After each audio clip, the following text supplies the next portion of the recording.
What up, everybody? It's the speech guy, Tony Asar, A-S-A-R. And you know, I'm still rocking with my main man, the professor. Ooh. The super duper. Hey, yeah. Uber producer. Podcast Poppy. Self-titled. ALTBLK. But you know, I can't give you just a basic intro, man. I got to give you the real intro. Oh, hit me with it.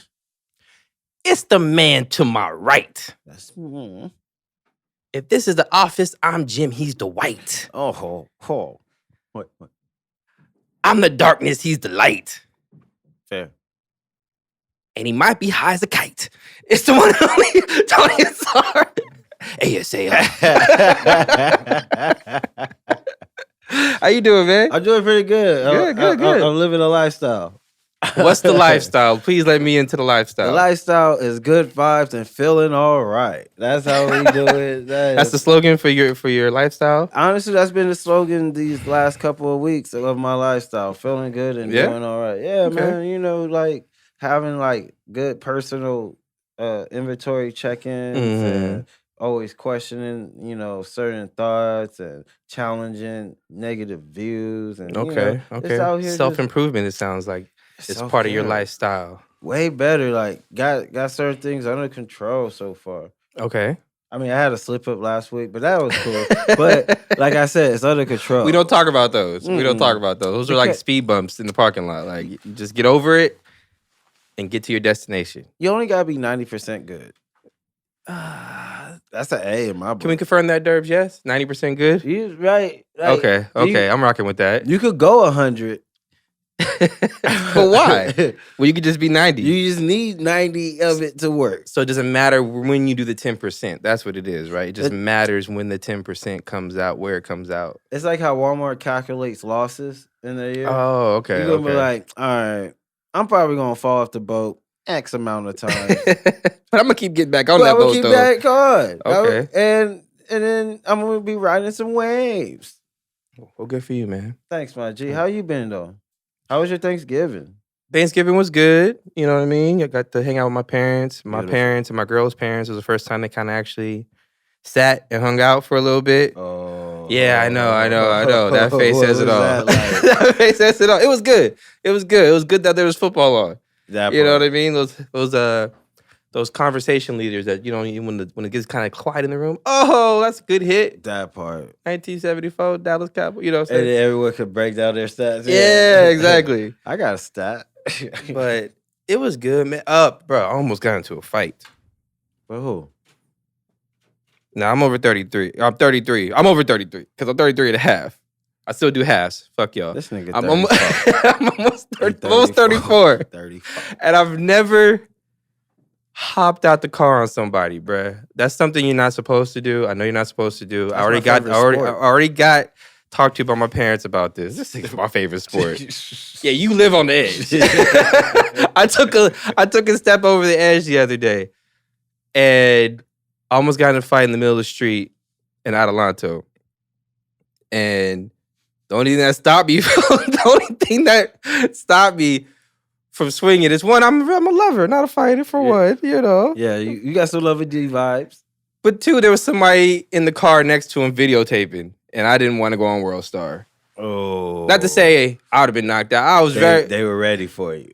They were ready for it. Basically, long story short, I'm driving home after a long day at work. That day was not the day to fuck with me. I'm driving. I merge over to the left lane. I look, there was nobody in the left lane. Like, there's nobody next to me. Yeah. So I merge, and as I'm merging, the dude that's behind me in that lane, like 15 yards behind me, starts to speed up. Like, he doesn't want me to come, like, merge over. Yeah. I hate people right? do that. Yeah, so I said, fuck that. I kept merging. Like, I'm gonna merge. And I merged over into the lane, right? And then as soon as I merged into the lane, he laid on the horn, and I swear, no lie, about 23 seconds. Now, 23 seconds is a long time to hear. Just on the horn? On the horn, G. Whoa. I'm driving. He's on the horn. I'm like, I look in the rearview mirror, like, and he's flipping me off as he's honking, as he's holding on to the horn, flipping me off. We get to the light. Traffic stops. The horn is continuing to go behind me. So now I'm kind of irritated. Like, all right, like. So he tracked you off the freeway. Bruh. No, this is wrong. We're on the street. We're at a stoplight, and he's just hand on the horn. So I look in the rearview mirror. I'm like sizing him up. I hear no headphones, but I'm sizing him up. Oh, you turned me down. Nah. I sized him up while I'm looking in the rearview mirror. Like, okay, if I hop out this car, like, how big does this guy look? Right? That's why I'm sizing him. I'm being smart. Yeah. The light turns green. We're driving. We get to the next light. He lays on the horn again. I hop out instantly. Right? I hop out. I turn around. I start walking towards his car. He opens the door. I'm like, oh shit, okay, it's about to go down. Like, oh shit. He hops out the car. He's about 5'5", white dude, long ass, stale ass ponytail. Hops out. What the fuck? And I'm like, yo, what's your problem? You're the one honking your horn. He's like, you cut me off. I'm like, no, I didn't. You drive like a bitch. And I said, bro, I said bitch at least 87 times. I was like, you drive like a bitch, bro. Get back in your car, you bitch. You drive like a bitch. Your ponytail stale like a bitch. I kept calling him. That's all I can say. I was so mad.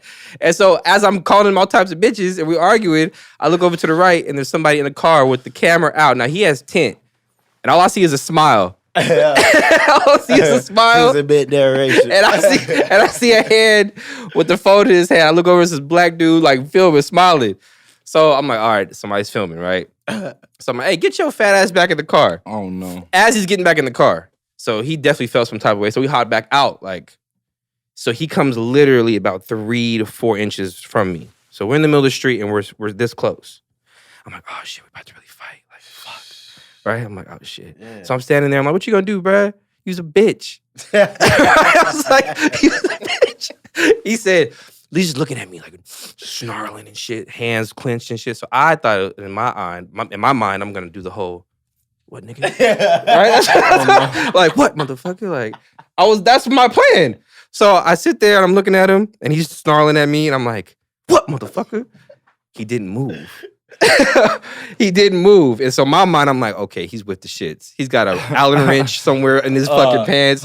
Like I'm dwarfing him. Like I'm bigger than him. But he's definitely with the shit. So I'm like, all right. Get back in your car, you bitch. So he walks back to the car.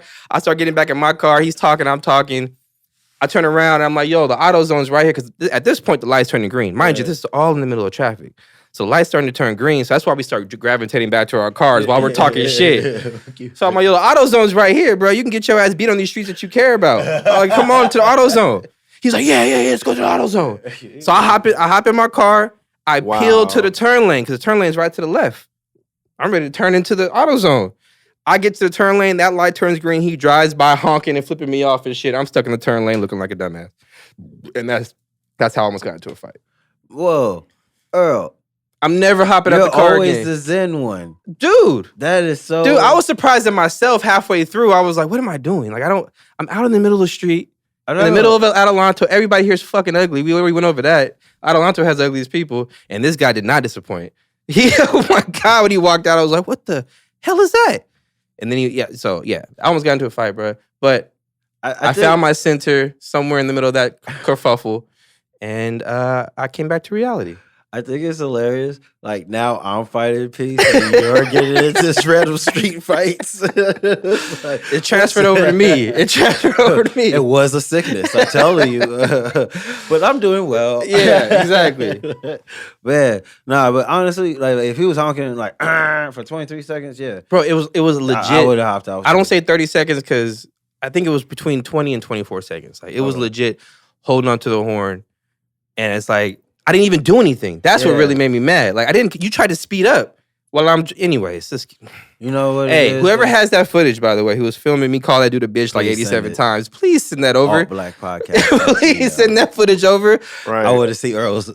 Yeah, and I had no hat on, so I was pissed. I had the hairline popping. I was looking crazy. So yeah, man. But it ain't about that. It ain't about that, man. It's not about us. It's about who we have in the studio. Hey, and this guy right here is Fam, man. Fam. All Black alumni. Was on the pod a couple years ago. And just known for years now. Yes, we've known this guy for years now, man. Somebody who we know that as if I don't know anything about this guy, one thing I do know is that he is one of the most persistent people I've ever met. Yeah. one of the most nose to the ground. Is that even a phrase? Nose to the ground, head to the ground, persistence. I'm going to get through. I'm going to work hard, and I'm going to make whatever I'm doing work. And, one of the jokes out here, I guess you could say, jack of all trades, Yeah, man, fam.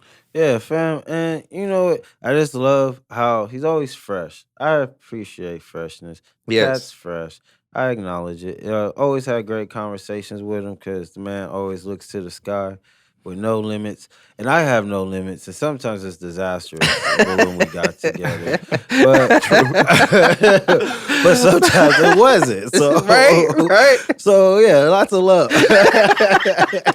That's a fact. Go ahead. Go ahead. Tell the people what your name is. Okay. Time. So I'm SOUNDSBYEYE. Like they said, alt black alumni. Originally from the East Coast, raised in the West Coast. Former foster youth, moved around the country, and my music is all about that. So, that's kind of where it's been at. It's been maybe like when's the last time we did this? Like 2018. 2018? Yeah. 2018. So that was when part 1 had come out. So part 2 came out, and then part 3 is about to be out. So, okay. It's pretty much we back. We back, man. But this time filmed. And just no, it was filmed last time. It's just your boy didn't do it. Your boy did your dirty. Cue the soundboard. Womp, womp, womp. That's what that was. But I looked at that film and you were sideways and I was cut off, and I was just like, dude, I can't put this out. And it was Hey, can we use it for a music video or something? It could go in a music video, bro. It's some B-sides. It's some B-sides. B-roll, 100%. But real quick, just to catch the listeners up to what we're talking about, my G, you're talking about part 1, part 2, part 3 of Great Minds Think Alike, Volume 1. Okay. And that's a 93 track project. That's a compilation project of all the different people I've worked with over the last 10 years, as many as I can, really. Mm-hmm. Not every single person. A lot of people, not in time, didn't get a chance to work on a certain song, or maybe the song didn't work, but it was to the best of my ability, as many artists as I could really work with that I've, linked with. So I have this big old list of different people, and, maybe like a fifth of those artists I was able to get on this project. But that just goes to show all the networking I'm able to do over the past few years. So it's a compilation series. Will probably be the last time I do something of this size for a while. But definitely something to listen to while you're doing something. I'm not gonna lie, man. 93 tracks. That's crazy as hell. What made you want to do 93? 93. Shout out to my 93 babies. I feel like that year in particular, it's almost the last of Generation Y, almost the last of the millennials. A couple years after it becomes Gen Z. So I don't know. I just feel like, it's just a special year to me. I like it. The numerology works out. That's what it breaks down to 93 tracks on 3 31 track projects. Okay. So the first 2 are out, and the final 31 track project is coming out. So on 1, 2, 3, 2, 1. 1, 2, 3, 2. See, so what's crazy is when you told me that, when you showed us the release date, I looked at that and was like, that's EYE right there. I feel like the day when I saw the date, I was like, there's a reason why it's 1, 2, 3. Well, no, 1, 2. What is it? It's 12, 3, 21. Yes, so yes. Yeah. So last time you were on here, you're dropping the first part. Now you're dropping the third part. Tell me something that you did not expect to come up with this project that came up with this project. Or something that you didn't think that you were going to feel about the project that you now feel about the project. I feel like, well, first and foremost, I mix this myself. First time I've ever mixed my own project. Ever. Okay. So that was a big leap of faith. There was a moment when I was mixing Purple Frames, which was a song I dropped last year, and I sent it around to a couple friends, and they said, "Oh, this sounds better than some of your other stuff that you've got done recently." On part 1 and part 2, just in general. And I was like, "Really?" Like, I mixed it, so that kind of gave me the confidence to like do it myself. And I knew I could do it, but really, you find time, you give yourself these like limitations based off of what you can do. But there's always things that you can also do. So that was a moment, and during the pandemic, where one of the things I was able to get better at. And obviously, it's a work in progress, and I still work with another engineer who gives me reference. But okay, you know what I mean? Like, it's good to do that. Also, I'm happy with the songs in terms of the lyricism, where, you know, I feel like it's more of a mature project compared to my other two projects. So, like in terms of just growth, and there's a track on there called "The End of the Beginning," which is exactly what it is. It's the end of the beginning. So the beginning is finally over, and now we're in the intermission or whatever that time period is. You know, that's kind of what it is. So. Yeah, I wanted to touch on something you said. So, like during the pandemic, you really took that time to grow and to push yourself. Uh, wh- how did you find the motivation to keep it going throughout the year? Because it's like a lot of people, when you Right. speak to people about their 2020, it didn't seem like they were having a good time. But, Yeah. right. But how did you find the motivation without everything that was going on to be like, you know what, let's take this up a notch?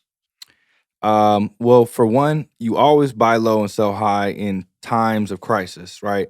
So when that amount of time that you have, not to use those two words interchange, you know, those are two different types of time, but the type of time I had is okay, let me break it down like this. Like every time there's some type of crisis or recession, opportunities are at their highest for the next period of time. Yeah. So I kind of knew in my heart that this is the last time where I'm gonna get this much time to myself. Exactly. So that really allowed me to, you know, just okay. So right when work ended, I was in a work mode, and I'm not gonna lie, there was times where I definitely got stagnant.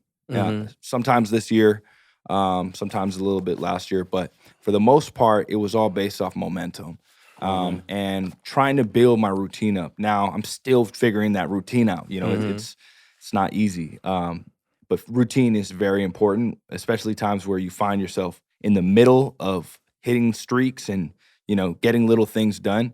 And then also just knowing that like everything isn't supposed to happen overnight, and you can't beat yourself up for not always getting everything done. I'm very ambitious. I have a task list. 90%. You know, 90%. See, I like that. I think they said something like 5 out of 7 entrepreneurs. I'm sorry, every entrepreneur gets about 5 out of 7 things on average, something like that. Some random statistic like that done every day.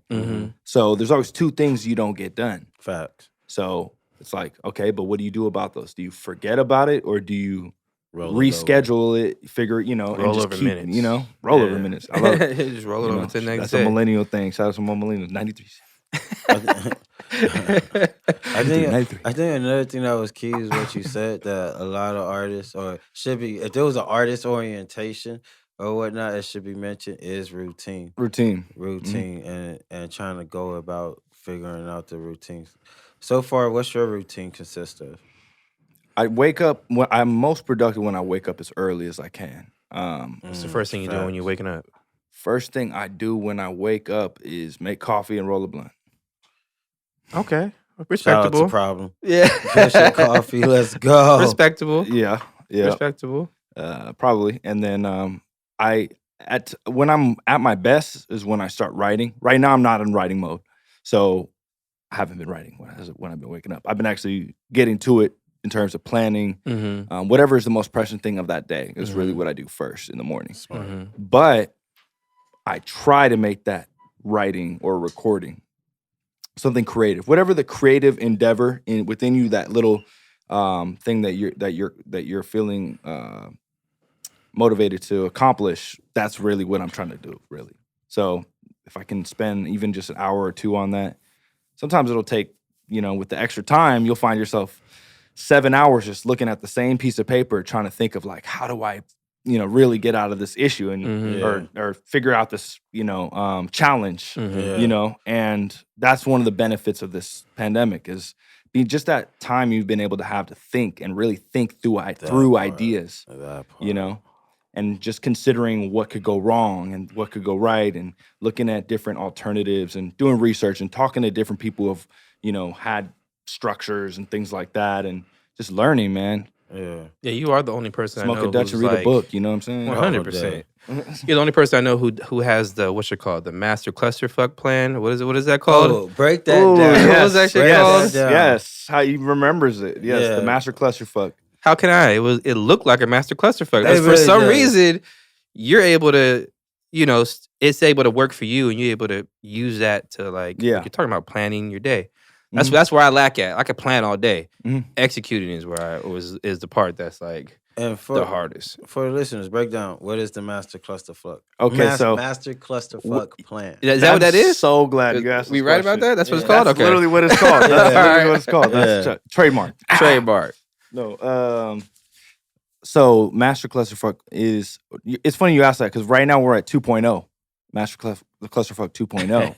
Okay.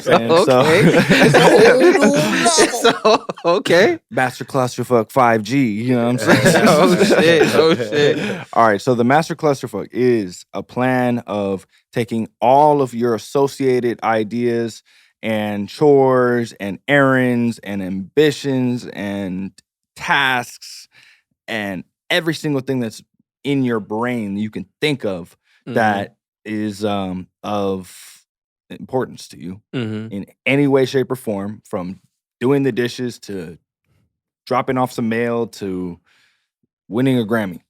It could be anything, right? Get it all out on a blank piece of paper, 8.5 by 11. Then you take those thoughts and you put a priority next to them.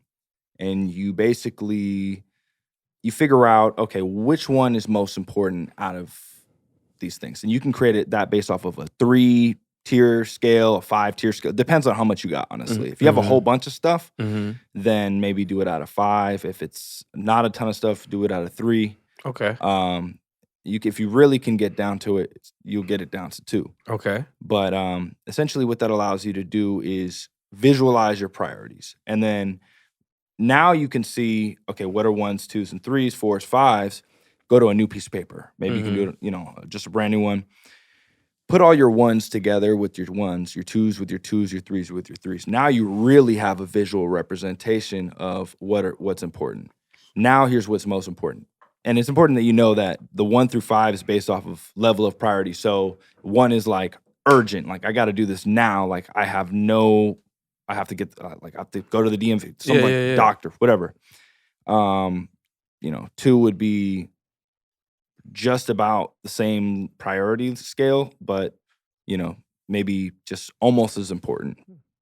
And then, I don't even do it like that. To be honest, I do 0 for like the doctor and stuff like that. Whenever you have to go take care of, urgent errands like that. Okay. 1 I use as just main, the yellow light. Yeah, the main priorities of what I'm trying to accomplish right now. Like, for example, right now my 1 says work on the album, release the album and throw the party, which is one thing I'm working on right now. Okay. That's one of my top priorities right now. Okay. It's not a 2 anymore. It was a 2 before. And it moved up the list. So by having your priorities mapped out, ignore the 2, 3, and 4 for now. Just focus on the 1s and take the 1s, put it on your calendar. Schedule everything within a month, right? On your 1s. Hopefully you don't have a ton of 1s, but if you do, put it in 2 months. Try to give yourself a timeline, right?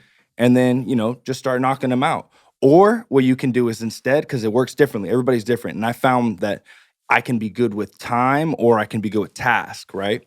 So sometimes you don't even have to think about the timeline, right? Some people are less time-oriented and more just task-oriented. So what they'll do is just write all the 1s on one list and try to think, okay, what's the most important out of these? Try to put it in order, like 1A, 1B, 1C, and then just start knocking them out one by one, just on a priority list, right? And then that's how you really have it defined. Now, the reason why I tell you about 2.0 is because Master Clusterfuck 2.0, I no longer do that. That's the basic form. Now it's just one document that has everything year by year of what I want to accomplish. So that's the 5-year plan. Okay. And that's the next level of it, is saying, okay, look, there's stuff that are my D's, 4s, 5s, 6s on. Yeah. I'm not going to be able to do this right now. Like, I want to write a book. right? How am I going to write a book right now? I don't have time to write a book right now. Like I do. What you gonna write a book about? But exactly, I want to accomplish some things more. Oh, and okay. You know, or so whatever. it's on the list, but you just it's like it's a like bucket list thing, would it be best for me to write that book right now? Sure, I could talk about my life experiences in foster care, what it's like to be an independent artist, and but then how does that book end? You know what I mean? I need to do something of magnitude to where I can really say I've accomplished this and people want to know why I wrote that book. So obviously that's a priority for later. So now I have that plan. It's like a 5-year plan, and that's the master clusterfuck. So I know it's long, but no, I get it. So it's like taking the individuals of the importance in different tiers, and then taking the tops of each tier, and then formatting that and giving yourself a play-by-play breakdown. Yeah, and like what you said was kind of is this a word? Someone Google formulaic. Is that a word? I think that is a word. I feel like that's a word. White hands? Someone Google that. Formulaic. I think that is a word. Yeah, because it's in my head. I don't know. I think Neil deGrasse Tyson actually might have said that. Possibly. I'm a speech guy. Things just come to me. Oh, it's a word? Yeah. White hands has formed. It's a word. Yeah. What's white hands? Is that from Super Smash Brothers? You know, the little white hands that come at the big boss? No, white hands because we black, so we got some white hands. There we go. That's legitimately white hands. Like his hands are white. So. All right, there we He's go. a pasty motherfucker. All respect and love to my nigga Dirk. Nah, what you said was a pretty formulaic when you broke down the timeline, and it's like timeline equals time plus task. You know what I mean? Yeah. And it is that by limiting yourself to a time frame on certain tasks that might speed up results to an extent. So right, there was a lot of knowledge in what you just dropped right there. And also this is also for me. So if I had a book, I would name it The Perils of Having a Long Dick by Tony Earl. The Perils of Having a Long Dick by Tony Earl. How many chapters is that with? Currently 23. Okay. Looking for the pause button. The pause button? No, that's air horns. That's what that is. The prologue starts, it was the best we of need times. A soundboard. It was the greatest of times. But sometimes it was amazing of times.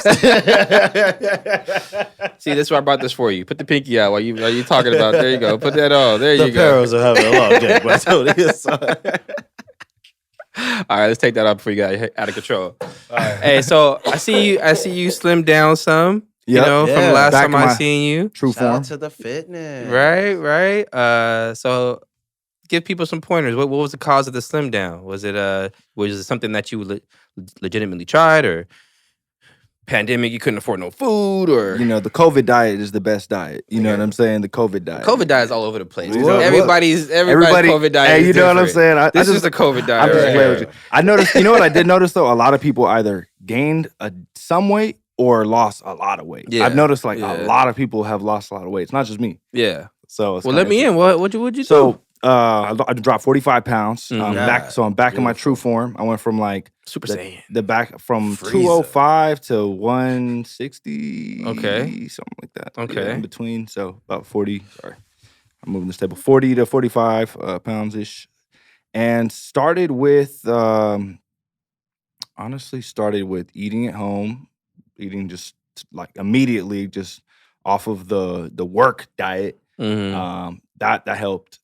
Eating bad was definitely you know, just being out and working and it's hard to eat healthy and cheat. That part. Yeah. So even though I would like to cook for myself all the time, like you can't do that. You know, you can't always, you know, do your own cooking. And obviously, so eating in, and then I also did the Chinese slim tea, which was something that was pretty incredible. That shit had me. I probably got rid of 15 pounds within a week and a half off of that alone, and that got rid of it. So it was the China Slim Tea. Yeah, sound like something on the Shade Room. Yeah, so basically, I think it was called like David's Slim Tea. Okay. Basically, and what it allows you to do. Disclaimer: don't mess with this unless you want to or whatever. But so I took the tea and it had me poop out all the bad toxins, essentially. Okay. Get rid of all the bad. Yeah. Okay. But you didn't feel no type of stomach aches or nothing like that. I felt pretty good the whole week. So okay, it oozes out. Yeah, basically all the gut bacteria, all sludge butt. just no, more like more like Team Rocket, Rocket Pack, you know, what Cocoa I'm nuggets, saying? Just more like toilet jet skis, chocolate shakes. Ooh. Brown surprise. Okay, and then so after that, I still had some pounds to go, right? Yeah. Just honestly started like, you know, being a little bit more active, but in general, what really came down to was juicing and eating at home. But it's important to know that everybody, one things I kind of relearned is that everybody has a different body type, right? You might be, I think one's endothermic, exothermic, and I forgot it. It's like hypothermic or something. No, not hypothermic. What is it? That's a word, right? Not thermic. Not thermic. Wrong word. Morphic. Oh. Ectomorph. Okay. Mesomorph and Mighty Morph. Mighty Morph. One of them is big bone. Like you like. It's hard to lose weight. Okay. One of them is like you're skinny and it's hard to gain weight. Okay. And then one is like in the middle where you gain weight fast and lose weight fast. What's the one where you only gain weight in your stomach? Probably There's a lot of Humpty Dumpty ass chicks walking the streets. What is that? Man, are we talking about my muffin top? Don't be putting me out here like that, bro. It's like they eat and everything stops right here because the jeans are so tight. It won't go down further. It's like everything just backs up. Wait, hold on. Wait, I still got one more. Okay. Churro del More. Oh no! Be gone. All right, that was for me. We're back, but you dropped really good bars. So it's dope knowing that you was out here taking like toxins, like toxin cleansers, pretty much. Essentially, yeah. And like not only did it show on your weight, but how do you feel in your overall movement and thought process? Do you really? Oh yeah, definitely better. You know, you definitely get sluggish when you start putting on some chunk. Can't slam that dick the way you need to, right? I don't think it's really yes, ever been right, too much of right. It's a big difference in my slanging. Stop putting me out here, bro. Nah. Probably in general, yeah, you probably get a little bit more. Yeah, you're right. You might actually be onto something. I'm just saying. I know from experience. You know, you might get an extra round and a half in there. You know. Okay. It is a science. Good gut health promotes longer. Oh. Wait. So hold on, this is why those dudes should be. I was gonna say, sound like you like got a colon inspection or something. You know, like. No, I thought you meant the distance in which you shoot. Because I'd be looking at some of these porns and I'm like, how does this motherfucker get that shit across the room? Like how? But he's like in really good shape, so I'm assuming, like you said, the gut biome. Because you studying the science and everything. You gotta pull from the belly button and release through the hips. Hold on. What? Yeah. What? Pull from the belly button, release from the hips? It's like before or like in the middle of. It's like an inhale, exhale of shoot. Like so the exhale with the hips, you're you shooting it. Push through the hip. Like you know when you feel the rumble pack. Oh yeah, you're like, rumble pack, pull through your belly button and shoot through the hip. I've never been that like. I always wondered that, like, especially some of those dudes with the Timbs we talked about, those black dudes with the Timbs. Well, it's like 4 of them in porno. Well, that we all know. It's a known fact. Them motherfuckers be shooting 100 yards. Because they provide the necessary density to gravity ratio. Oh, okay, that's what it is. And then plus, they give you a certain elevation, so when you splooge, it shoots like a javelin. Oh, okay. Yeah. Okay. Sorry, that was for us. Yeah, that was for us. We'll come. Thank you for participating. We'll come right back. I got a random question before we get into the first game. Okay. And this is just to the room. Is it easier to get 1 million streams today, or sell 1 million CDs in 2001? Oh, what do you think in your mind is easier? I saw this debate on Twitter not too long ago, and I'm like, they were debating on it's easier today to get 1 million streams as opposed to selling 1 million CDs individually in 2001. But then other people were arguing, saying like, a million streams. Attention span today is not what it used to be. Music was more limited, so people were willing to spend more money on CDs. I don't know, but I was just wondering your mind. Yeah, because you was really hella spending money on CDs back in the day. They were I was like spending 15, 20 bucks a pop for especially CDs. on deluxes and double packs. What year you say? 2000.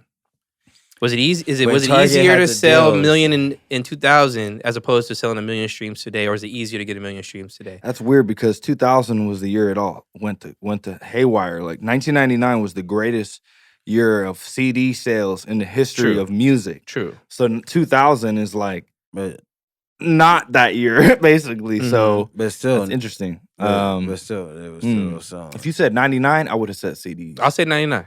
Okay, 99. Okay, let's see. If you were Okay. an artist in 99, do you think you'll have a harder time selling a million CDs in 99 as opposed to I don't selling know a because million 50 streams sold today? a million CDs in the first weekend. He dropped in 2001. He did. Right. Okay, that's one And person. Blueprint One was person. in He actually sold like 2001. three. You know, but I'm just saying, in Eminem general, was- like when the market. And like we're gonna talk about early 2000. A lot of bangers. I still buy Nellyville. Right. Like, that was in 2000. I'm just saying the market was down. What you got, Derbs? Is my mic working? Hello? All right. So while he's doing that, Hello? so remember how I always check him and Yep. be like, "Hey, Derbs, your mic off?" And it's never on, right? Because it's like, because you know that. But hey, Derbs, is your mic on? Yeah, it's working. now. Oh, okay, cool. If you consider the internet, Okay. like literally anyone could blow up on TikTok right now and get 1 million streams. Okay. There's been countless people that have done it this year, just like sitting in their room during COVID. Okay. So getting 1 million plays, 1 million CD sales in 2000, you're essentially required to be like signed to a label. You can't do it as an independent artist Mm-hmm. because like the labels owned the music industry at that point. Mm-hmm. And now with the internet, like the people have kind of taken it back. So it's kind of a hard thing to like compare. Okay. No, I like that perspective. I like that perspective. I saw some of the arguments saying like, music was more scarce. People want to get the album off of one song but now like I listen to one song on your album. If I don't like it, I'll just stop listening to it. Whereas if you sell that CD, you get that sell. To get the sell on a stream, you gotta stream it like 1,000 times or some shit like that to get an album sell. So that was some of the arguments I saw opposed to it. But I do agree with that. Like, and to sell 1 million CDs in 1999, you got to have those physical CDs. You got to get them shits made. Whereas so there's a lot of production costs in that to actually get the CDs made, the time to sell it. Yeah, and that's also 1 million CDs, which is 10 songs. Mm-hmm. So that's what is that? 10 million song sales. Like, you know what I mean? Oh, like, yeah. Think about it. It's not like saying like one song is one stream. Yeah. Not 10 songs is one stream. Yeah. So, but you have to get. I think it's 1,200 I think it would be streams like, to get an album sell, right? Yeah, Or I was gonna something say. like So that. if you bring it down to like what that equivalent is in CD sales, you might have an argument. Mm-hmm. You know, like if it's like what, like 80,000 CD sales or something like it, based off those numbers. I don't know. I just did that in my head. 1,500 streams is one CD sale. 1,500 streams. Okay, and so that's 10. Let's say a 10-song album, right? So that's 150 streams per song. Right? On average, if you're breaking it down to like a 10-song album. If you're breaking it down to like the album streams, yes, but each song would have their own streaming. On average, though, average song 150 streams per song. Maybe some have more, some less, right? So, what is that? I don't know. I'm trying to do math. Too much math here. I like it though. Someone will comment. We can come back and revisit this question. It was just something that I saw on Twitter. I wanted to comment if you what you think. Yeah, comment down below. Oh. Ooh, comment down below. First game we're gonna get into is behind the post. Okay. All right. So behind the post, every guest that comes on, I scour the social media and look for context behind some of the things they have posted on social media. So went to your Twitter, so I can kind of get some context behind some of the shit you post. Okay. Let's go. The first one you posted this June 17th, 2021. Okay. It would be crazy if the best college team played the worst NBA team to see who wins every year. Hashtag NCAA versus NBA. What caused that? Because there's no way in hell. Those grown men beast them youngies. But what brought along that question? Because we all had that question. Right. But then most of us be like, there's no way that's going to happen. But just sound like you really want to see that. You want to see carnage every year. Yeah. You want to see Alabama get dogged 45. It would just be an interesting experiment. Like, okay, think about it. Like, if the USC Trojans of 2004 with Reggie Bush, Matt Leinart, all of them played the worst team in the NFL at that time. What, probably Cleveland the Lions. Browns, Pretty close. The Browns. Lions are the Lions. I know it. The Jets. The Jets. Okay. I mean, they probably would lose. Okay, they probably would lose. Yeah, it would just be interesting to see like an upset or something like that. You never know. Like 2004. It might not be an upset if the Jets lose. It might not be an upset.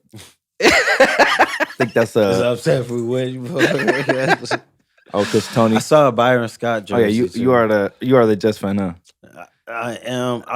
I'm ready to debate. It's so hard because hop off that narcotic, bro. Hop off. How are we repeatedly this bad every year? We have 4 quarterbacks. It's even in yet. Y'all drafted a hooper as a quarterback. Geno Smith should not be playing football. He looked like a hooper on the field. Oh my God, that was a horrible choice. It was a horrible choice from the preseason. We knew it was like reel yourself in. Come on, I'm Mark sorry. Sanchez. I didn't mean to bring the Jets up. Look at that. He's spiraling. Bring him back. Bring back Bill Parcells. I was just talking to somebody about that with the Cowboys. Bring back Bill Parcells. Please, he's not that old. Yeah, he is actually. I know that. He's old as shit. He looked decrepit in the 90s when he had LT with him. You know, He's the one with the muffin top. Next on Behind the Post. That's a whole bakery. BTP.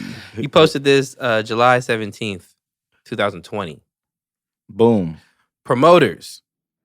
Now is the time to start booking people based off their talent, not how many people they can bring. Trust me, your long-term results will yield more success. Hashtag promoters, hashtag music industry. So I can agree with that, but I just like to hear a little bit more context of what brought you up to that conclusion of why you think that promoters, because it is about, promoters are trying to make money, which I definitely understand. I respect. But what makes you think that they should go with the talent over the notoriety of somebody? I think that's based off of what a lot of people who lived in LA, back in the 90s and 80s and whatever, they would tell me that you could go to any like Sunset Strip or any place in LA and the music would be good. Mm-hmm. It would be really good music, and no matter where you went. And I'm a part of that generation that learned from some of those guys. I used to take music lessons at Silver Lake Conservatory of Music, so a lot of my mentors are in bands and they're musicians and they play live music.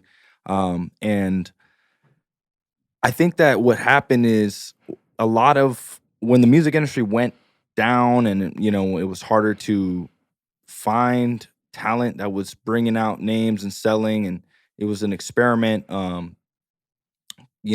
Promoters started booking more on the low end and trying to find, the up and coming people who could just expend their fan base without really having a fully developed sound. Mm-hmm. And, I noticed that, anybody, you can book any show you want if you sell the tickets to book it. So essentially, that model is not flawed in the short term, but in the long term, you're not going to really see impactful results if you're just focusing on the bag every time. You're not creating culture by doing that. You're essentially just milking up-and-coming talent, making them spend more time working on selling tickets for you as opposed to working on their set. Mm-hmm. Because it's not about who's going to come to the show. It's about who's going to stay at the show. Mm-hmm. If you're not at the show to enjoying if you go to a show and it's like some up-and-coming talent who hasn't practiced, people forget all about practice, in general. I mean, I don't mean like go rehearse and get like a microphone and do all that. I just mean like just practice, like rap your songs while you're driving, do whatever, just practice, spend time focusing on that. You need to actually sit down and focus on that. If all your time is going to who's going to come to my show, who's going to come to my show, you're not actually keeping people at the shows. So what the job of the promoter, a really good promoter's job is to promote. And create an atmosphere. And create an atmosphere. You know, it's to market. It's to market the talent and say, hey, look, I got this talent here. Are you going to come see them? Are you going to come see them? And in turn, that artist gets promotion as for their entity, for themselves, and the promoter wins because they're bringing somebody out and they're helping build that person up. Now, are you going to get the instant results? No, you're not going to get instant results. You have to, it's all about, you know, campaigning and building up people and saying, okay, I like how you sound. I want to book you for my events. You might not be the most popular person, but I guarantee you, if whoever shows up on my show, when they see you perform, you're gonna make them want to come back when they see your name on the flyer later. You ever go to a show and you're like, dang, man, that person they sound good. You're like, who's that? You're like, they don't even have a name. It's just like somebody who's just amazing, and you're just like, wow, that's a real musician. That's a real talent. That's what keeps people there. Essentially, then you'll be saying the promoters have to get in the business of talent picking, which is kind of what they do, right? A&R, but they're getting cheap on getting lazy on the quality. Promotion. Yes, they're getting cheap on the quality for the opening acts. They're not doing enough research, and they're not putting people through auditions. Forget it. What happened to auditions? I remember actually when I was younger, I actually did for shows. I actually used to have to go to auditions, like for a performance. But given the amount of people that are performing nowadays, how are you going to hold mass auditions? Because even when America Got Talent and American Idol, you see those audition lines. That's true. I was watching some of those today, actually. They American like Idol? Black Friday some auditions zigzag. to get inspired. You know, the funniest one is, you know what I'm talking about, American Idol? The one who was a tiger. You know what I'm talking about? You know exactly what I'm talking about. What was his name? They were like, what do you do? He's like, I'm a singer, songwriter, poet. He was like real estate agent. And then he did the crawl up the stairs. He crawled up the stairs. He was a tiger? He was a tiger. He performed. He walked in the room. Who is this man? He walked in, it was silent. Like he walked in the room, everybody looking at him, and he said, and he said, yeah. Unseen, yeah. Mama in the coop, I'm gonna see them, mama in the scene. Make my head stop, will you make my bed drop? Ooh. Please go look that up. That shit's hilarious. Yeah. American Idol was so classic, right? Oh, it's so classic. So classic. Yeah. Something it's like a frozen in time.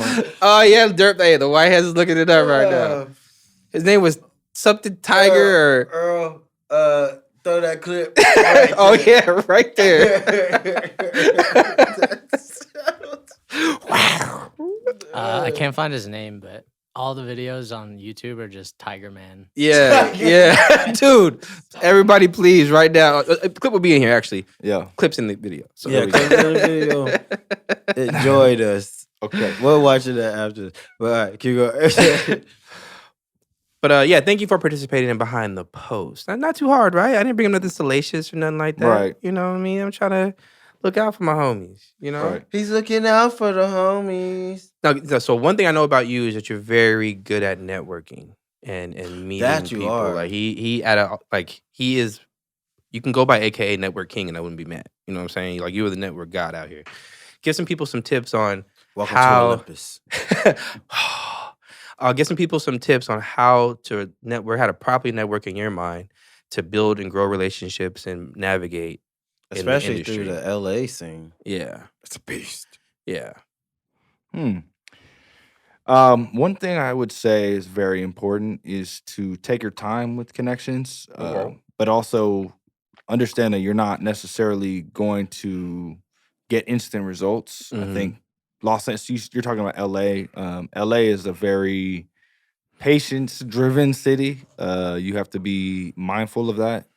I feel like when you go to different cities, it's different environments, different vibes for that. But I would say, you know, one thing that's important is keeping track of who you meet and, you know, making sure you know, like, what area they work in, going out to a lot of shows, seeing familiar faces and just being approachable. I mean, when you see people you haven't met before, don't be a stranger. But what do you mean by that? Like, and I just that's very vague. Like, what does EYE? When you I go out, was come on gonna now. say, You go out to I'm the. trying to think of how to You answer go out it. to the event. Okay. You see fucking Lil B the Bass God out there, Right. Casey Veggies, or whatever the case may be. Okay. Like, what is EYE's? So first thing you idea do of is you just networking? make a visual.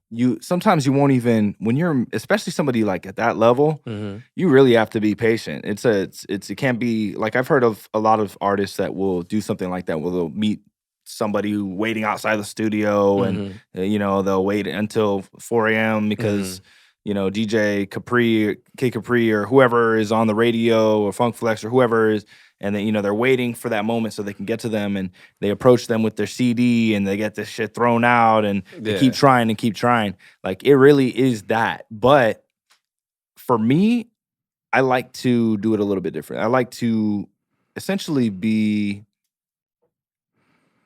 what's the word? Familiar. I like to build the familiarity effect. That's what it is. It's essentially just, I mean, you see the logo a lot.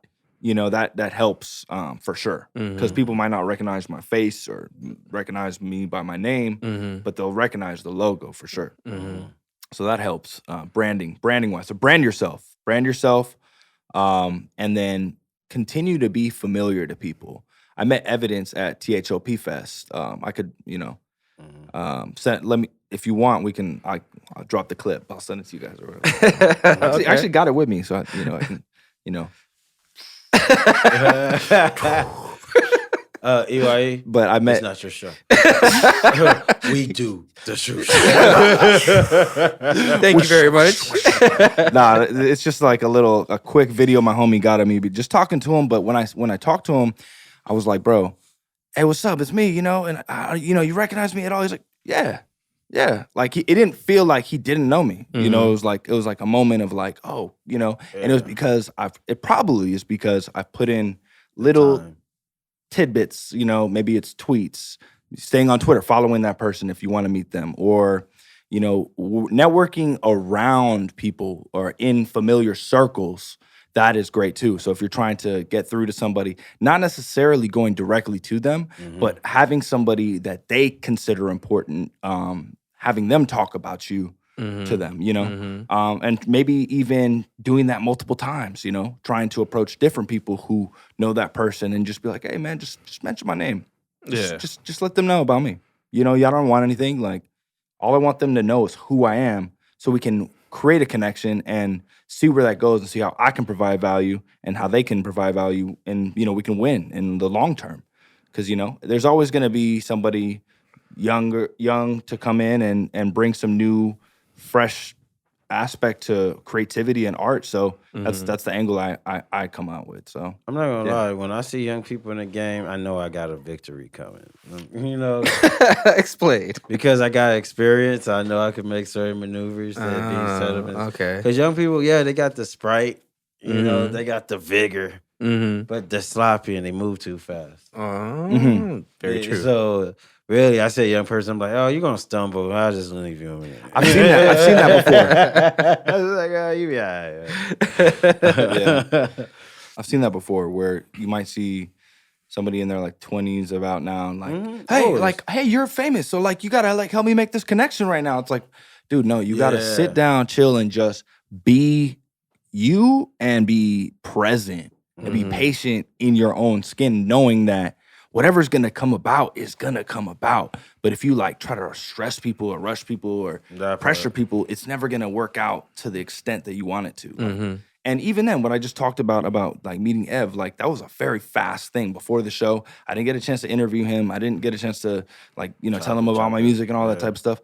But I will one day. I'm putting that out there. And that's not, I'm not in a rush to do that. I just want to because I like the dude's music. I want to do the same way, like Blue or different people in West Coast hip hop artists and stuff like that, and I know of artists who have done that already that I'm cool with. So it's like, that's eventually going to happen. Yeah, setting up a little ripple effect. Ooh. Shout out to Productive Culture. But, shout out to the fam. Oh, go ahead. Oh, I just wanted to extend on that because that's a great breakdown, for people to follow that blueprint on, patience. I think that's one of the keynotes you learn on an extension of the journey. But how do you get over the initial anxiety of wanting of even taking those steps to hop in? Because maybe a shot. A shot? Right? Shot or two. A little shot. I mean, just realistically speaking, to get over the anxiety. A little porridge. Yep, I can crack open another beer. Talking about porridge, we're going to refill. And as we refill on that, we're going to get back to that question. But real quick, hey, party people, you like the vibes? You like the looks? Huh? You like how it looks? Huh? You like the purple? You like the video? You want some white hands on deck? Well, there's only one place you can get all of this, and you get that. Productive culture. That's here, baby. Oh, yeah. Hey, preserve, conserve, maintain, sustain, and continue over here at Productive Culture. Not only do they do podcast setup, they do sound editing, video editing. There's some merch. You could get special equipment for your podcast. It's a whole lot. It's a whole machine. And you could go over here and get the steam down here at Productive Culture. Oh, yeah. And back to it. Let's do it. Earl, you're the best. But, hey, so how do you get over the initial form of anxiety to even take those steps? That is super important. I feel like I'm that type of person where I'm either 100% or nothing. I'm not going to start it. I might write down the initial, like I said, the idea on the master clusterfuck, but I'm not going to thank you, sir. Cheers. You are welcome. Cheers. I'm drinking the saludos. The ends, You guys know that if you ever in Mexico, say saludos. That's cheers. Saludos. Saludos. Oh, saludos. Yeah, or whatever. Okay. really, I just heard salute. Oh, when I grow up, saludos. Salute was like bless you. Right. Cheers. No? Man. Cheers. Okay. Salut is bless you in French. Ah, okay. Is that? Yep. In French? Who invited the Canadian? Man, it's all connected. I need my maple syrup. Hey, you guys this is like a totally off topic, but are you guys signing up for Bad Boys of IE? Bad Boys of IE. That shit is coming. What's that? What is that? Y'all remember Bad Girls Club, right? Wait, let me answer this question, bro. Hold on. I'm signing up. I'm signing up. I'm signing up. I'm gonna go in the house and just start punching people. I'm signing up for Bad Boys of IE. If I sign up for Bad Boys of IE, what I'm going to do is we'll forget about trading and just have Manic episodes. We could be the old heads there because they're looking for people like in the mid-20s. You know what I'm saying? So, but we could be the old heads, like. Like, what up, y'all? I'm 34, but in my mind, I'm 22, and I spaz the fuck out. Oh, sometimes I just cry in the shower. It was totally random and off topic, but I think I might sign up for Bad Boys of IE. I just need you guys to support when I do. I asked my girl already. I got it clear by her. You know what I'm saying? Bad Boys of IE. Bad Boys of IE. You're gonna marry her, huh? Whoa! What the fuck? Speaking of anxiety. Speaking of anxiety. Yeah, speaking of anxiety, we drink this beer right now. Shut the fuck up. Okay, so back to that was for me. That was great. All right. So handle that anxiety. Okay, so the way I deal with the initial anxiety. I'm just joking. All right, sorry. Go ahead. Handle the anxiety. I'm starting to get anxious. Okay, I'm starting to feel triggered. I'm sorry. That was good. All right. That was good. Okay. Yes. Calm. So how do you handle the anxiety? How do you handle the anxiety? No, honestly, before I start something, I can be very anxious to start it, especially when it's on the task list and it's something that's undone. So for one, I think I focus on one thing at a time. I really try to do that. I have ADHD, so that's hard to do, but if I can do it, I can do it. Also, it depends on the person. So some people are like essentially more anxious before, like as a performer, before they go on stage, and then some people are more anxious on stage, and you might be one of those types of people. Personally, I'm somebody who gains the adrenaline when I go on stage. I never feel anxious before a show. But specifically networking, like the anxiousness of being able to approach like an evidence or a blue. Yeah. Or, how do you handle that anxiety in that moment? Yeah, so you just gotta go for it, man. That's why I said a shot or two. I just have I have practice. It's practice. It really is. It's about being comfortable meeting strangers. I think that's something that's a dying art. Our generation is something that had that. You would go meet people in person, whether it be somebody you're trying to work with or somebody you want to date or anything like that. Glory holes. You would. Yeah, I mean, that was Tony's thing back in the Glory day. holes. Glory holes. Glory holes. It was a perfect time to meet a stranger. I thought I saw one of those in the bathroom one day, and I really wanted to like look at it, but I didn't want to take that chance. So catch a dick in the eye. Sorry, go. Anxiety. Anxiety. Shit. Or just smoke, man. Boom. That is the answer. That's the answer. All right. Smoke a Dutch and read a book. There we go. That's how read a book. That is the answer. That's how I handle it. That is the answer. No, yeah. It's really practice. It's really like spending time, like getting out of your own shell and being outside. And not everybody's extroverted. Not everybody's introverted, And knowing that about yourself helps you determine whether it's going to be harder or easier. And then you just put yourself up for that challenge, man. Don't be a bitch. Oh. Don't I be like a that. bitch. First. Don't. Yeah, dude who was driving and tried to cut me off. Don't be a bitch. You driving like a bitch. Your ponytail. Dude, that's like the song Learn How to Drive off Great Minds Think Alike Volume 1 Part 1. Learn how to drive. Or you saw my blinker, bitch. Will Smith, Fresh Prince of Bel-Air. Oh, wait. DJ Jazzy Jeff. Yeah. You saw my blinker, bitch. It's the only song Will Smith's ever cursed on. I felt that. You don't think I didn't put that on when I was driving? You ever heard that song? You heard that song? I haven't. Okay. You never heard that song? I have to YouTube. YouTube, Fresh Prince and DJ Jazzy Jeff. You saw my blinker, but he has like bitch, like, blanked out in the title. But it's the only song you hear Will Smith curse on. And the hook is, you saw my blinker, bitch. Dun, dun, dun, dun. Bitch isn't even a cuss word. He's still light sauce. It is, but that's a lot for Will Smith. You gotta true. give him that credit. Speaking of Will Smith, what's going on with him? Anybody got any ideas? No? Nobody? Okay. All right. No comments. My childhood is slowly getting like eroded away watching Will Smith like Instagram. just look like a clown on social media. It's like, it's either he's trying to be The Rock out here, or, The Rock is like out here just like doing great PR, all the stuff. The Rock's the most personable celebrity. Yeah, like, but you don't know his personal life. That's outside of his daughter. What do you know? And he works out. What do you know personally about The Rock? I love that. That's what I'm saying. Now, and Will Smith is like, say, at some point he said, F it. I'm going to just let the world know that I've been letting my wife fuck on dudes. And maybe my children, I let them do whatever. And he's talking about he almost committed suicide at one point. Yeah. And this whole thing has been an act. So the Will Smith we know is not real. But and I'm just like, crazy because you posted that picture tough. and it was like, Will Smith looks sad. Did he not look sad? He looked sad. He was doing an infomercial where he was trying to like sell something, but he looked sad. He couldn't, drained. I've been feeling really bad about just like, I didn't even watch his new movie. Is he not in blackface in that new movie too?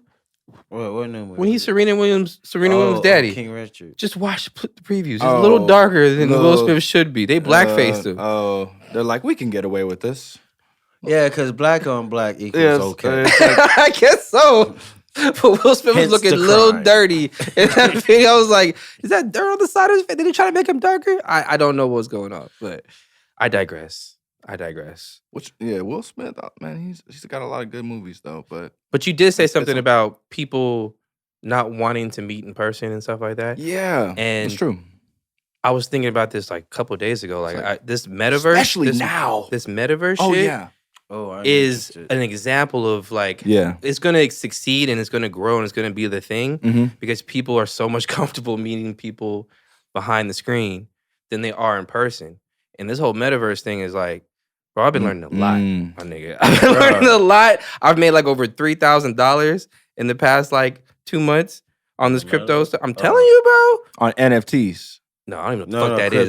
That's a whole other thing. That's I don't know. That's too much. non-fungible. That's too much. I'm just talking about crypto gaming. Crypto gaming. Okay. Crypto gaming. Some game goes alpha tomorrow. It's already going. I saw it this morning on the way here. It's already going. You need to send me the updates, man. You know me. I'll be up on stuff too. I like will, making and I'm putting this out there because I'm gonna hold myself accountable. I'm starting a YouTube channel called Crypto Negro. Facts. I like that. Crypto Negro, like that. and I'm literally going to just regurgitate the shit I hear from other people about crypto, and I'm going to put that out there in the world. And Crypto Negro is gonna happen. That sounds in like great, about 2 dude. weeks. That's great. Yes, Crypto Negro. Crypto Negro coming out. Be sure to follow that. I'm gonna follow that. Please do. Let's promote that. Yes. That's hard. Yes. And I'm very proud of that. I like Hell that. yeah. I like that. Hell yeah. But I say all that to say, like, bro, like, get into crypto. Get into No, crypto. crypto. Oh, absolutely. But also, you know, I made some money. Right? I agree with you. There's some money. There's some money out there. there's a lot of money. That's why out I'm there. kind of But it's good everything to I diversify. see now in it. I just try to like discipline. Discipline. I'm being very disciplined with some stuff because I'm like, all right, I just gotta give it like 10 years. Exactly. 10 years. Exactly. It's the hodling, right? Yeah, The exactly. It's gonna be way HODL, more. hodl. Hold on for dear life. I'm trying, but sometimes I be broke, and then I go on my app and I see some comment. I'm like, I need a lifeline out right now. A lifeline. Well, great right now. Number one thing to know is that when you do that within 1 year and 1 day, you owe a day trade tax, essentially. So you owe more in taxes than if you held it for 1 year and 1 day. And that's guaranteed for like if you're in the income bracket up to 40,000 and you buy a stock or a cryptocurrency or anything really, capital gains wise, after 1 year and 1 day, if you're in a $40,000 tax bracket, you owe 0% on those profits. But if you buy it and sell it within 1 year and 1 day, you owe, I think it's like 15% on those profits. So and think about that every time you do a day trade and buy and sell versus just buying it 1 year, selling it next year. And just continually doing that or monthly or whatever it is. But just knowing that you can pull out, but always make sure That's what she said. you're far enough in. You know what I'm saying? Make sure you're far enough in. You feel me? That's what she said. You know what I'm saying? That's what she said. Let's get into the second game. It's okay. Second game is called SAP. Or SAP. S-A-P. It's an acronym. That means song, album, performance. Ooh. So I'm going to give you a couple different options, and you're going to tell me who you'd rather do a song with, an album with, or perform with. Okay. Pretty simple. Okay. All right? All right, let's do it. First set of options for SAP. Evidence, Crooked Eye, MERS. Song, album, performance. Sam. SAP. Nice vocals. Yeah, so I definitely would not be able to do an album with Crooked Eye, bro. He'll that would be like, I'll be working for a long time before that man can write like crazy as well. A full album, I feel like wouldn't keep us. I'm gonna go song with Crooked because Crooked is a monster, bro. You know what I mean? Okay. Like, I'm gonna just put myself. I'm gonna be humble. You know what I mean? All right. Evidence is like just has that creative, like storytelling ability with the minimalism, and I feel like that would be somebody I could do a full album with. Okay. And then Merce, I mean, just paid dues, man. That's like, there's a lot of stuff, man. Merce is like, I've seen Merce live a few times, and I mean, I even saw him when I first decided that I was gonna go to college at USC. It was a USC versus UCLA, and I saw a bunch of bands, Merce, Mos Def, Rooney, a couple other bands and people and artists, and that was when Mos Def was performing with the little red phone. You know what I'm saying? And Merce, he just killed it. And I just remember that was like, I seen some opening bands open up for him as well. And he's just associated with so much dope live entertainment. So, and I've seen I know Noah James, 60 East, a couple other people are tapped in with Merce through Pay Dues. So, you guys gave me a perfect little bing. So you're performing with Merce. Okay. I didn't hit the mic. Next for SAP. Oh. Daylight, Cassidy, J Mills. Oh. Battle rap. Yeah. Song, album, performance. Daylight, Cassidy, J Mills. Wait, say it again. So you said Song- Daylight, Cassidy, J Mills. Yes, song, Song, album, album, performance. I would have to say performance with J Mills, Okay. album with Daylight, Okay. because I know he does some sick albums like Mhm. people don't know about, Okay. and song with Cassidy. Song with Cassidy. Yeah, that would go. Yeah, that would be pretty crazy actually. Okay. That would be tight. I would like Okay. Cassidy. He's let's do battling a song. soon too. Cassidy. Oh, who's he? Oh, got? he'd be having Who's some he got? tight battles. He's battling really Arsenal.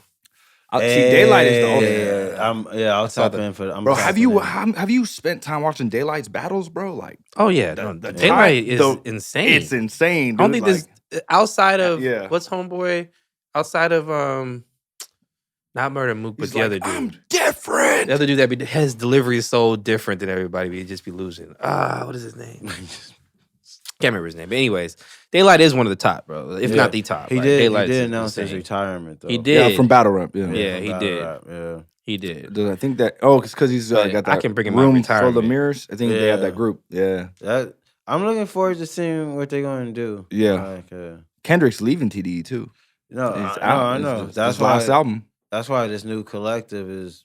I'm assuming it's See going what to be happens. like Oh, it's tight. It looks tight. It's like Black the Hippie. Black build to Hippie it. 3.0. Yeah, like 9.0. yeah. Because 9 of them, it's like, You kind of get that vibe, right? Like, yeah. I Something's wish, in the works. Something's in Hey, the what if- works. hey, what if TDE signs Black Hippie? Like as a group, you know, and they're like, all right, Kendrick leaves, but then Black Hippie is the group, and we're gonna sign you for your album or something. I don't know. Like, I just they want to see already it. signed. Why? But no, Them niggas would never drop. No. album. Think about it like this. Because, like, for example, Griselda is a group, Yeah. right, of 3 people. Benny the Butcher himself just got signed himself as Benny the artist, Benny the Yeah. Butcher, to Def Jam through Snoop. But the group is still signed. Signed to Shady. Yeah, exactly. Mhm. So that Okay. definitely could be a thing. Yeah, like all black, and then there's Tony, and there's Orpheus. Mhm. There's 3 different entities, And there's Crypto Negro. and there's Yes. that's 4. And we're all signed to the Lord. Yep, Thank you. signed Next. to the Lord. The next. That's productive culture. And last for Thank you, SAP. Lord. Currency, Hey, Action Bronson, ooh, Schoolboy Q. okay, I this is like hard. that. this. Yeah, I like This is that. a good one. Currency, Action Bronson, Schoolboy Q. Currency, Action Bronson, Schoolboy Q. Like it's album, SAP. Okay, SAP, song, album, performance. Okay. Ooh, Ooh. sticky hard. Mighty hard. Yeah, this is tricky. I'm in between Bronson. You know what? I would have to say Bronson for the show. Okay, before more Bronson. Yeah, because I've seen him do some crazy shit at shows. Bring some crab legs on stage. or Yeah, something. throwing out weed and stuff. Yeah, like, doing yeah. all sorts of stuff. You said it was Bronson, Currency, and Schoolboy Q, right? Yep. So Schoolboy Q, I'll probably do a song with Schoolboy Q Okay, and do the album with Currency. and do the album with Currency. Yeah, Okay, I can see that. And Currency is like an album act you want to. yeah. Somebody you do, yeah. And I feel like that's somebody who I'll probably collaborate with in the next 3 years. I'm gonna say that right now, just because Currency. Put it out there. Currency is somebody who works with up and coming artists. He respects the talent and he respects the sound. So all you got to do is just hear what I'm doing and be like, oh, you dope. You know, let's work. Yeah, that's what I want to do. Fire. Okay, well, thank you for participating in SAP. SAP. Anyway, what I like about you is like you understand portfolio, you understand diversity, and you're not just a man who does one thing. So, how's everything going on with your own radio hour? Great, yeah. Everything's good with the radio station, ICANN Radio, 7 to 8 p.m. KQBH 101.5. Tap in. Okay. I love it. It's good. You know, it's a great way to work with other artists and get to know them in the similar way that we're doing right now, but also do something productive, you know, and build connections. And, you know, it's a great way to get somebody in the room, you know, who knows, maybe the first way I'll meet one of those talents that you mentioned earlier is just by interviewing them. That's a great, you know, so it's, again, it's all about different angles. I don't pretend to be an interviewer or host before I am an artist. You know, I make it clear that I'm a performer. Like, I'm here to let you know that I have music and I have this type of stuff, and I work in that audience, in that realm of people. But at the same time, I am somebody who will spread your story and get it around. So essentially, I don't like it when I get boxed in that. When somebody's like, "Oh, you know, he's the..." Somebody once told me, they're like, "Hey, you're gonna be the next No Jumper. You're gonna be the next No Jumper," because I'm in the radio show. I'm like, nah. That's not where I'm going, bro. I perform. Like, I'm an artist. So it's interesting. But what if? Yeah. Just hypothetically. Yeah. What if? Because Gilly the King now, but Gilly the Kid was a rapper now. But you know that. But you know that. That's the point. People who don't know Gilly, know he socked the shit out of Lil Wayne. Yeah. But like, what if I Can Radio, you know, took off, right? And it became, you know, something very close to No Jumper. Like, here's my thing. I think a lot of artists or people in general they box themselves in, to what their dream or goal is, and not allowing for other blessings to come in. And maybe not recognize what they're truly supposed to be doing.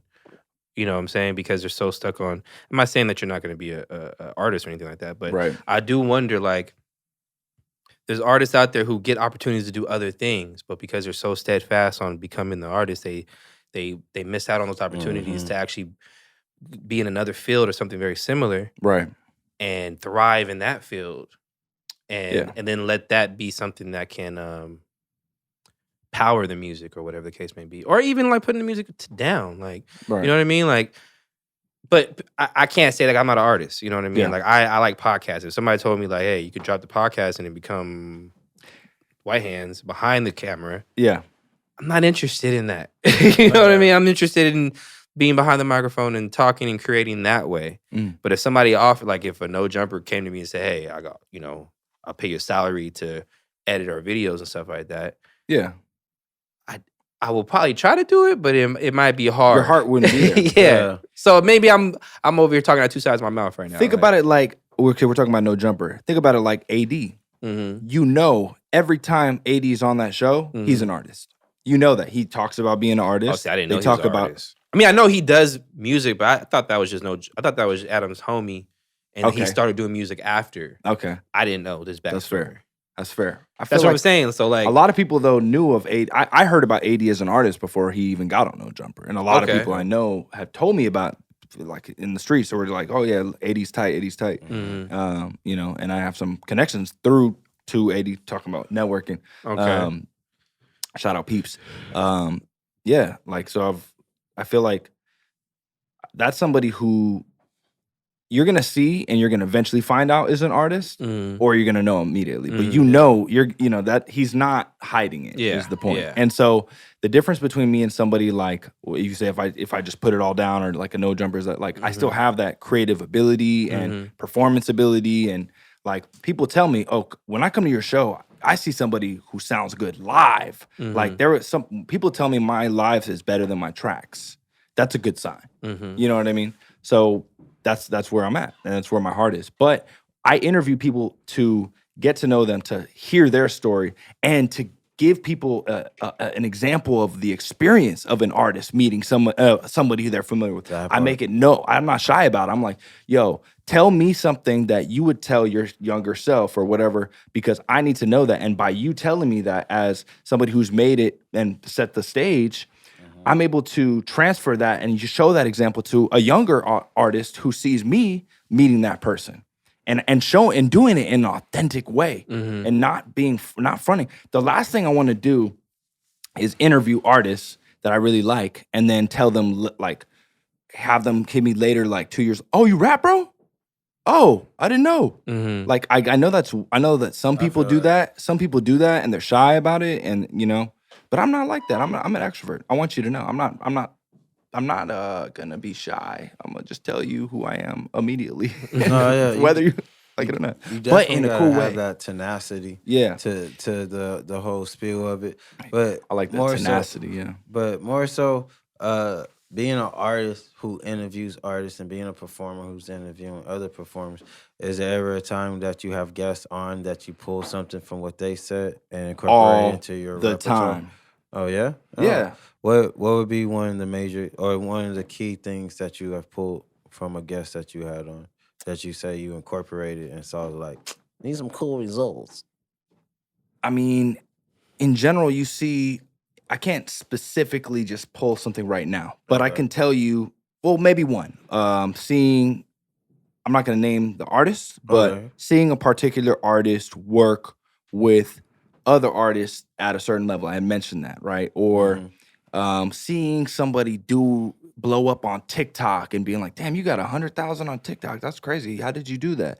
Or seeing somebody do something faster than you did at that age, and say interviewing somebody younger, or, there's so many different examples of what you can learn, artists interviewing another artist and showing the example of that to others. Yeah, for sure.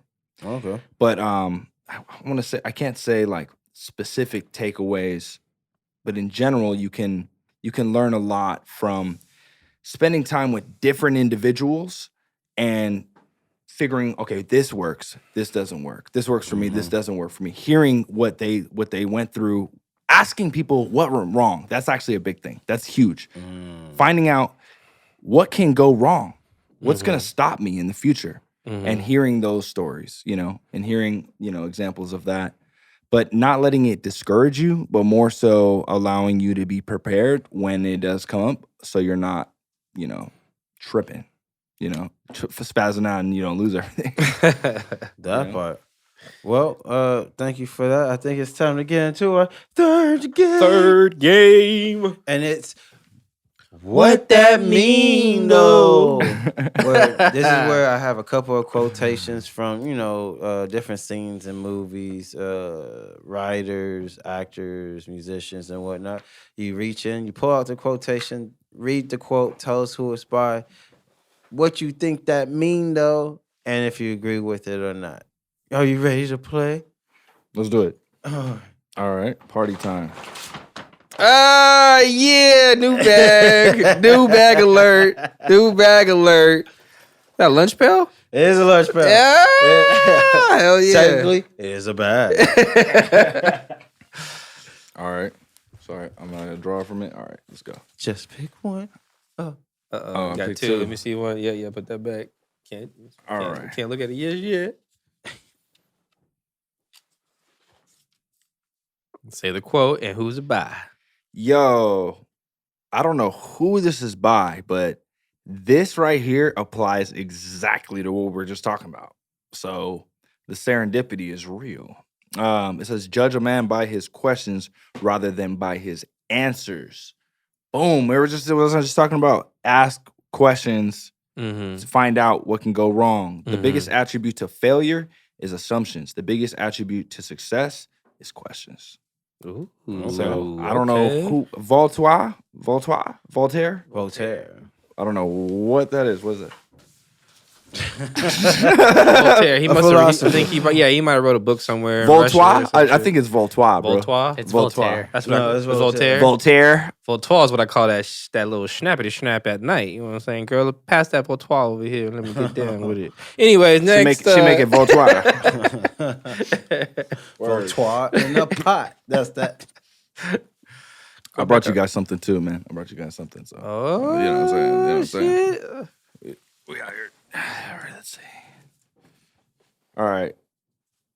And those who were seen dancing were thought to be insane by those who could not hear the music. That's deep.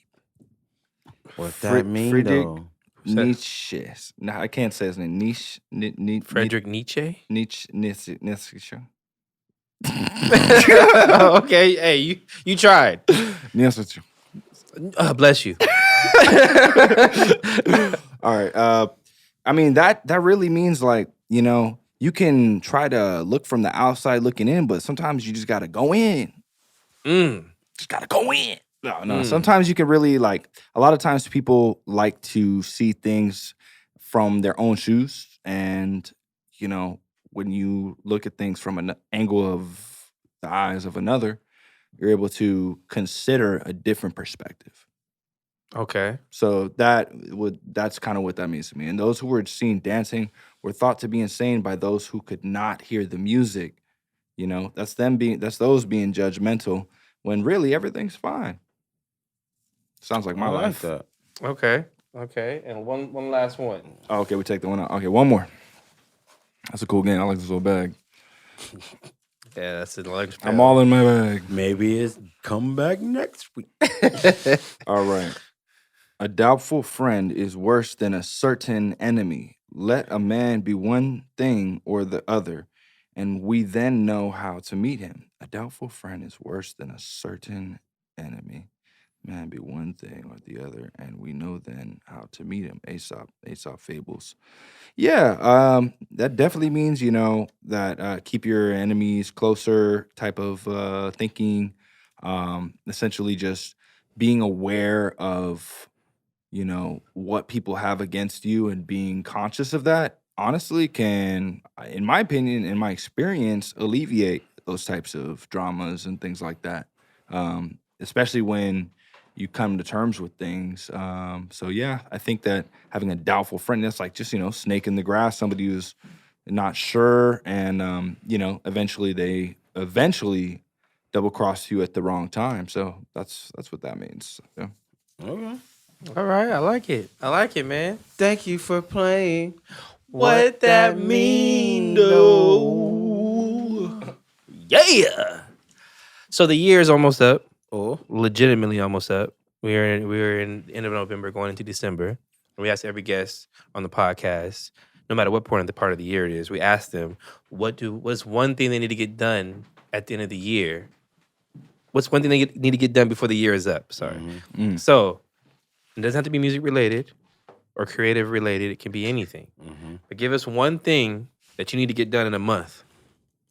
Outside of dropping your album. Tired of that answer.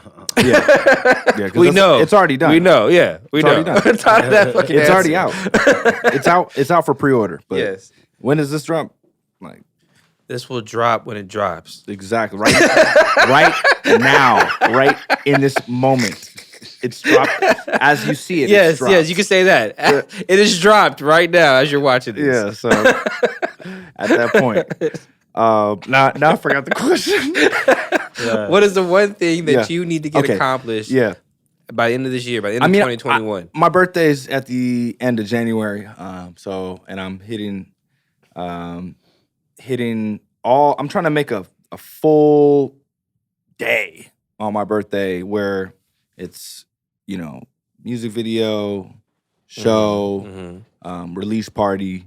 So that's the big plan. I wanted you guys to come through too. let us know. You know, Let come us know. through, come cover it. So you're trying You to know? get that plan by the end of the year. Oh, Planned I'm out. trying to lock it in. I mean, I'm Okay. about to lock it in like this week. Okay. So but I'm trying to get it launched, promote it, get the Eventbrite, all the, you know, that type of thing. So, and I think that's urgent at this point. I think also I want to I have a whole bunch. See what happened was and remember I was talking about Master Clusterfuck? Yes. I went through a list of my notes as well, on my Apple Notes. I went through the last 10 years of Apple Notes of just jots, ideas, things like that. And I categorized everything and I put it all into one cumulative document. It's about 50 different pages, right? Okay. And I put it all in order. Okay. Right. And on that, I have a list of content ideas as well as clothing ideas. And all my different, you know, slogans, graphics, things like that, they all come to me in the subconscious. One of the biggest parts of Master Clusterfuck is having an ongoing jots list in your phone to later categorize and take apart. Right. Okay. And so I have one right now of just things while I'm driving or whatever. I can't, you know, put it in my to-do list, but I can still write it down. So definitely releasing. And what I would do with that Jots is I would take all of that stuff and put it on the big list, right? And on that big list is a bunch of clothing types of ideas, different types of merch, things like that. I want to put out. I'm a little behind on like the Black Friday stuff. Everything is just me. It's all me. So it's like I'm doing everything myself. I want to build some type of small internal team. One of the biggest issues that I've faced over the last 10 years is I haven't thought enough about me. I haven't put enough of myself forward. So now that I've got that clear vision, and that's what it's about at this point, you know? Okay. I've always been let me give first and see where it comes back later, but then a lot of times it won't come back later. So now I'm realizing, okay, show them how it's done. Thank you for that. Earl. Oh shit. Oh. Sound like you got a shit. Can I do it to him? Yeah. Can I do it to him? You see that? He acting like in the morning when you wake up and you're like, oh, I gotta go, and your girl's in the bathroom, and you're like, let me in the bathroom. No, it's this is the part where we do this.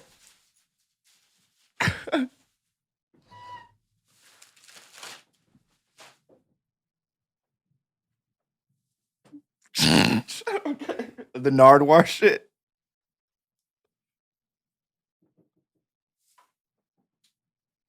Am I supposed to freeze too?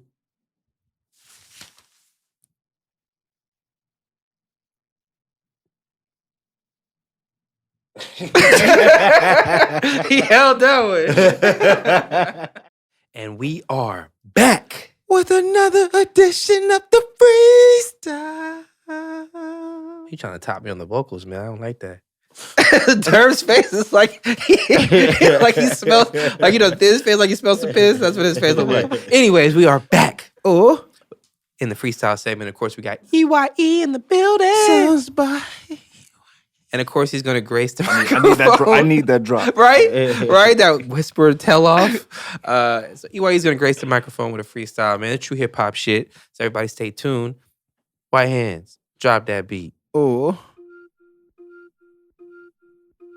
Great minds think alike. Volume 3 out now. Let's go. Oh yeah, turn it up. Out now. Hey. Look, I wasn't ready. Flowing so steadily. Flowing through the medley. Wait, better call Freddy. Got the Jason in them. Feeling like I'm steady. About to race with them. On the way to freedom. On the way to dreams. Curving out the gotta stay between. Life between the seams. Light between the lines. I see I redefine. Put it on the line. All black. Fall back. Wait. Might find myself on the date. Debating whether or not to skate. Damn. Time to make a play. It ain't much to say. Got more money on the way. I'm Sounds by EYE in the VIP. Feeling like I'm about to do this shit until I DIE. Yeah. You know me, about to CID, yeah. See it till you find my peace. I'm running through the times, feeling like I'm about to run out. Too much time on my mind, I'm feeling spaz out. Damn, don't drag it out, don't brag it out, don't act it out unless you tryna bring it out. That shit. Bring out the talents, balance, counting, feeling like I found it. Doubting myself is never gonna happen. Rap it till I'm stacking. Born Manhattan, wait until the day distracted. Then go and pass it till it's lacking. No, it's never asthma, dragon, magma, lava. Find myself feeling like a scholar, all black scholar.